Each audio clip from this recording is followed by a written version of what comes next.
Hello. ഒരു clothing business ചെയ്യുന്ന ഒരാളെ സംബന്ധിച്ചിടത്തോളം അവരുടെ ബിസിനസ് നല്ല രീതിയിൽ വളർത്താനും അതിലൂടെ നല്ലൊരു ഇൻകം കിട്ടാനും നിങ്ങൾ ആദ്യം പഠിക്കേണ്ട ഒരു കാര്യമുണ്ട്. വേറെ ഒന്നുമല്ല, എഫക്റ്റീവായിട്ടുള്ള മാർക്കറ്റിംഗ്, മോഡേൺ മാർക്കറ്റിംഗ് രീതി. അതായത് ആരാണ് നമ്മളുടെ കസ്റ്റമർ എന്ന് നമുക്കൊരു ബോധ്യം വേണം. അവരെ മാത്രം നമ്മളിലേക്ക് അട്രാക്റ്റ് ചെയ്യാനുള്ള മാർക്കറ്റിംഗ് രീതി നിങ്ങൾ പഠിക്കണം. ഈ രീതിയിൽ നിങ്ങൾ ഫോളോ ചെയ്ത് പോയതിനുള്ള ഗുണം എന്താണെന്ന് വെച്ച് കഴിഞ്ഞാൽ, റൈറ്റ് കസ്റ്റമർ നിങ്ങളെ കോൺടാക്റ്റ് ചെയ്യുകയും എൻക്വയറി ചെയ്യുകയും നിങ്ങളുടെ ആ ക്ലോത്തിങ് പ്രൊഡക്റ്റ് നിങ്ങൾക്ക് നല്ല രീതിയിൽ സെല്ല് ചെയ്യാനുമായിട്ട് സാധിക്കും. ഈ പലരുടെ ഒരു പ്രശ്നം എന്താണെന്ന് വെച്ച് കഴിഞ്ഞാൽ, ഒന്നാമത് ആ പ്രൊഡക്റ്റിന് വേണ്ട റൈറ്റ് കസ്റ്റമർ ആരാണെന്നുള്ളത് ഇവർക്ക് വലിയ നിശ്ചയമില്ല. അതുകൊണ്ട് ഇങ്ങനെ സംഭവിച്ചാൽ എന്താ പ്രശ്നം എന്ന് പറയുക, ഒരു പുകമറ പോലെയാണ്. അവർക്കും ഇവർക്കും എല്ലാവർക്കും എന്നുള്ള രീതിയിൽ ഇങ്ങനെ നിൽക്കുകയാണ്. എല്ലാവർക്കും സ്യൂട്ടബിൾ അങ്ങനെയല്ല. ഒരു കറക്റ്റ് കസ്റ്റമർ അവതാരം നമ്മളുടെ മനസ്സിലുണ്ടെങ്കിൽ ആ കസ്റ്റമറുടെ ഏജ്, ജെൻഡർ, ഇന്ന ഇൻകത്തിലുള്ള ഒരാളാണ്, ഇങ്ങനെ ഒരു ഐഡിയ നമ്മുടെ മനസ്സിലുണ്ടെങ്കിൽ ഉള്ള ഗുണം എന്താണെന്ന് വെച്ച് കഴിഞ്ഞാൽ, നമുക്ക് അതനുസരിച്ച് നമ്മളുടെ പരസ്യങ്ങൾ ഡിസൈൻ ചെയ്യാനായിട്ട് സാധിക്കും. അങ്ങനെ പരസ്യങ്ങൾ ഡിസൈൻ ചെയ്താൽ എന്താ ഗുണം? ആ പരസ്യം കാണുന്ന ആൾ റോങ് ഓഡിയൻസിൽ പെട്ടതാണെങ്കിൽ, നിങ്ങളുടെ കസ്റ്റമർ ആവാൻ ഒരു സാധ്യതയില്ലാത്ത ആളാണെങ്കിൽ അവരപ്പം തന്നെ സ്ക്രോൾ ചെയ്ത് പൊക്കോളും. സോഷ്യൽ മീഡിയയിൽ സ്ക്രോൾ ചെയ്ത് പൊക്കോളും. വെറുതെ നിങ്ങളെ ശല്യം ചെയ്യാൻ വരില്ല എന്ന് ചുരുക്കം. വേറൊരു രീതി പറഞ്ഞു കഴിഞ്ഞാൽ, ആ വരുന്ന ആളുകളെ നിങ്ങൾ ആകർഷിച്ച് കൊണ്ടുവന്ന ആളുകളുണ്ടല്ലോ, അതിലൊരു നിശ്ചിത വിഭാഗം നിങ്ങളുടെ കസ്റ്റമറായിട്ട് മാറുകയും ചെയ്യും. നിങ്ങളുടെ കോമ്പറ്റീറ്റേഴ്സിനെ കിട്ടുന്നതിനേക്കാൾ കൂടുതൽ സെയിൽ നിങ്ങൾക്ക് കിട്ടും. അതിൻ്റെ റീസൺ എന്താണെന്ന് വെച്ച് കഴിഞ്ഞാൽ, നിങ്ങളുടെ കസ്റ്റമർ ആരാണെന്നുള്ള കറക്റ്റ് നോളജ് നിങ്ങൾക്കുണ്ട്. അപ്പോൾ അവരെ തലയിൽ വെച്ചിട്ടായിരിക്കണം നമ്മളിപ്പോൾ ചില കഥാകാരന്മാർ കഥ എഴുതുന്നത് സിനിമയ്ക്ക് വേണ്ടി ഒരു നായകനെ അവർ മനസ്സിലാദ്യം കാണും. ഇന്ന രീതി, ഇന്ന ബോഡി ഷേപ്പ്, ഇന്ന ഹൈറ്റ്, ഇതൊക്കെ ഉള്ളൊരു നായകനെ മനസ്സിൽ കണ്ടിട്ടാണ് അവർ ആ സിനിമ എഴുതുന്നത്. ഇയാളെ ഉദ്ദേശിച്ച് ഇയാളെ മാത്രമാണ് ഇതിന് പറ്റുള്ളൂ എന്നുള്ള രീതിയിൽ. എന്നതുപോലെ തന്നെ നമുക്കും ചെയ്യാനായിട്ട് സാധിക്കും. ആ കറക്റ്റ് ആളാരാന്ന് അറിഞ്ഞു കഴിഞ്ഞാൽ നമുക്ക് അവർക്ക് വേണ്ടി പരസ്യം ഡിസൈൻ ചെയ്യാനായിട്ട് സാധിക്കും. അപ്പം നിങ്ങളെ കോണ്ടാക്റ്റ് ചെയ്യുന്നത് ആ വിഭാഗം, ഒരു 95% ആ വിഭാഗം മാത്രമേ നിങ്ങളെ കോണ്ടാക്റ്റ് ചെയ്യുള്ളൂ. അതിൽ ഒരു ഭൂരിപക്ഷം ആളുകളും എടുക്കും, നിങ്ങളുടെ അടുത്ത് നിന്ന് ആ പ്രൊഡക്റ്റ് വാങ്ങിക്കും. പക്ഷേ അതേസമയം നിങ്ങൾ കംപ്ലീറ്റ് ഒരു ബ്ലറായിട്ടുള്ളൊരു സംഗതിയാണെന്ന് വിചാരിക്കുക. ഒരു വ്യക്തതയില്ല സംഗതി. അത് അവർക്കും ഇവർക്കും എല്ലാവർക്കും എന്നുള്ള രീതിയിൽ വരാൻ നേരത്തുള്ള പ്രശ്നം എന്താണെന്ന് വെച്ച് കഴിഞ്ഞാൽ, കുറേ റോങ് ആയിട്ടുള്ള ആളുകൾ നിങ്ങളെ വാട്സപ്പിൽ കോണ്ടാക്ട് ചെയ്യും. നമ്മൾ സോഷ്യൽ മീഡിയയിൽ ആഡ്സ് റൺ ചെയ്യാൻ, മാർക്കറ്റിംഗ് ചെയ്യാൻ നേരത്ത്. അപ്പോൾ ഈ റോങ് ആയിട്ടുള്ള ആളുകൾ കോണ്ടാക്ട് ചെയ്യുമ്പോൾ എന്താ പ്രശ്നം, നമുക്ക് ആഡ് മണി വേസ്റ്റ് ആവുകയാണ്. ഇനിയിപ്പോൾ നമ്മൾ ഫ്രീ മാർക്കറ്റിംഗ് ആണ് ചെയ്യണമെന്ന് വിചാരിക്കുക. ആദ്യം നമ്മൾ ഫ്രീ മാർക്കറ്റിംഗ് ചെയ്തു എന്ന് വിചാരിക്കുക, നമുക്ക് കാശൊന്നും ചിലവാവില്ല. പക്ഷേ നിങ്ങൾ ഈ റോങ് ആയിട്ടുള്ള ആളുകളുമായിട്ട് സംസാരിച്ച് കഴിഞ്ഞാൽ നിങ്ങളുടെ ടൈം വേസ്റ്റ് ആവുകയുള്ളൂ. നിങ്ങൾക്ക് നിങ്ങളുടെ ബിസിനസ്സിൽ സംശയം തോന്നി തുടങ്ങും. ഇത് വർക്കൗട്ട് ആകുമോ എന്നുള്ളൊരു ഡൗട്ട് തോന്നി തുടങ്ങും. സത്യം പറഞ്ഞാൽ നിങ്ങളുടെ പ്രൊഡക്റ്റ് ഓക്കെയാണ്.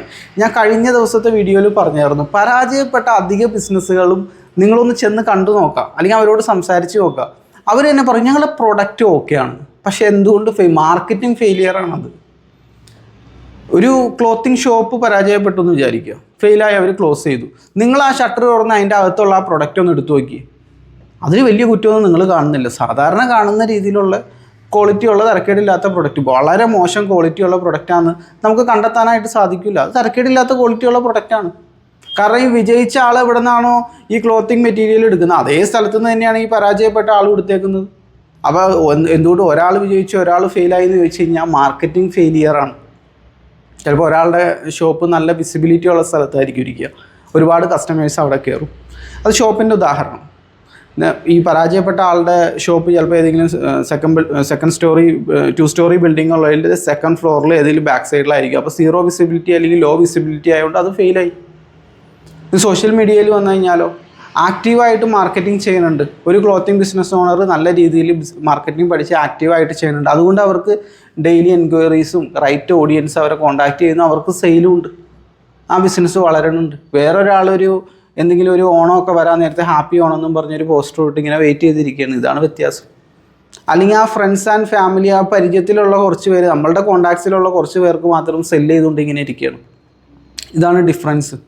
നമ്മൾ ആക്റ്റീവായിട്ട് ഇറങ്ങി മാർക്കറ്റിംഗ് എന്താണെന്ന് ഈ മാർക്കറ്റിംഗ് പഠിച്ചാലുള്ള ഗുണം എന്താണെന്നറിയോ?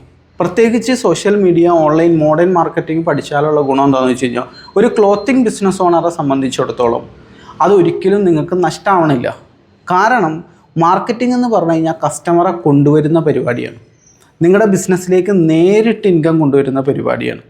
അതിനുവേണ്ടി നിങ്ങൾ ചിലവഴിക്കുന്ന സമയം, പണം, അധ്വാനം ഒന്നും തന്നെ നിങ്ങൾക്ക് വേസ്റ്റ് ആവണില്ല. നിങ്ങളിലേക്ക് തന്നെ അത് 10 മടങ്ങായിട്ട് റിട്ടേൺ വരെയാണ്. മറ്റുള്ളത് പഠിക്കുന്നത് പോലെയല്ല മാർക്കറ്റിംഗ് പഠിക്കാമെന്ന് വെച്ച് കഴിഞ്ഞാൽ. മാർക്കറ്റിംഗ് നിങ്ങൾക്ക് ഇൻകം കൊണ്ട് തരുന്ന ആദ്യത്തെ ആക്ടിവിറ്റിയാണ് ബിസിനസ്സിലെ മാർക്കറ്റിംഗ് എന്ന് പറഞ്ഞു കഴിഞ്ഞാൽ. അവെയർനെസ്സിലാണ് അത് സ്റ്റാർട്ട് ചെയ്യുക. നിങ്ങളുടെ കയ്യിൽ എന്തോ വിൽക്കാനുണ്ട്, അത് വാങ്ങാൻ തയ്യാറായിട്ടുള്ള കസ്റ്റമറെ കണ്ടെത്താനുള്ള കഴിവാണ് ഒരു ക്ലോത്തിങ് ബിസിനസ് ഓണർക്ക് വേണ്ടത്. പിന്നെ അവരെ കൊണ്ട് എടുപ്പിക്കാനുള്ളത് സെയിൽസ് ടെക്നിക്കുകളും കാര്യങ്ങളും കുറച്ച് പഠിച്ചു കഴിഞ്ഞാൽ ഇത് രണ്ടും മതി. ഇതിനപ്പുറത്തേക്ക് ഭയങ്കരമായിട്ടുള്ള സംഗതികൾ, ബ്രാൻഡിങ് എന്നൊക്കെ പറഞ്ഞ് കുറേ പേര് ബഹളം ഉണ്ടാക്കുന്നുണ്ട്. ഇതെല്ലാം ചെയ്ത് കഴിഞ്ഞിട്ടും ഇവർക്ക് സെയിലൊന്നും വരുന്നില്ല.